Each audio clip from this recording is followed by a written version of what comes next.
Hi friends, எல்லாத்துக்கும் வணக்கம். ஒரு மாணவன் என்கிட்ட வந்தான். ரொம்ப தலை குனிந்து உட்காந்துருந்தான்.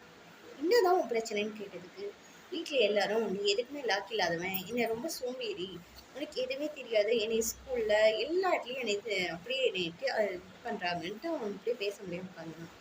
ஒன்று நான் அவனை கேட்டேன், உனக்கு லைஃப்பில் சந்தோஷம் தரது என்ன சொல்லு, உனக்கு பிடிச்ச விஷயம் என்னன்னு கேட்ட உடனே அவனுக்கு அப்படியே ஒன்றுமே சொல்ல முடியல. ரொம்ப மேம், எனக்கு சந்தோஷம் தருதான்னு சொல்ல ஆரம்பிச்சிட்டான்.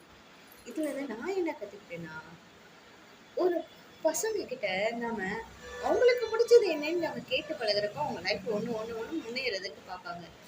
அதை விட்டுட்டு நீ இதுக்கு தெரியாது, அது தெரியாது, உனக்கு அது லாக் இல்லை, இது லாக் இல்லை நாம கமெண்ட் பண்றதுக்கு அவங்க ஒன்றும் ஒரு பொம்மை கிடையாது. நான் சொல்றபடிதான் நீ கேட்கணுன்றதுக்கு.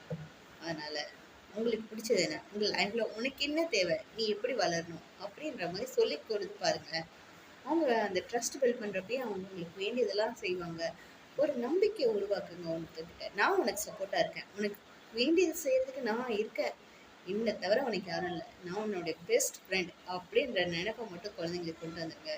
உங்ககிட்ட எல்லா விஷயத்தையும் ஷேர் பண்ணுவாங்க. கண்டிப்பாக ட்ரை பண்ணி பாருங்கள்.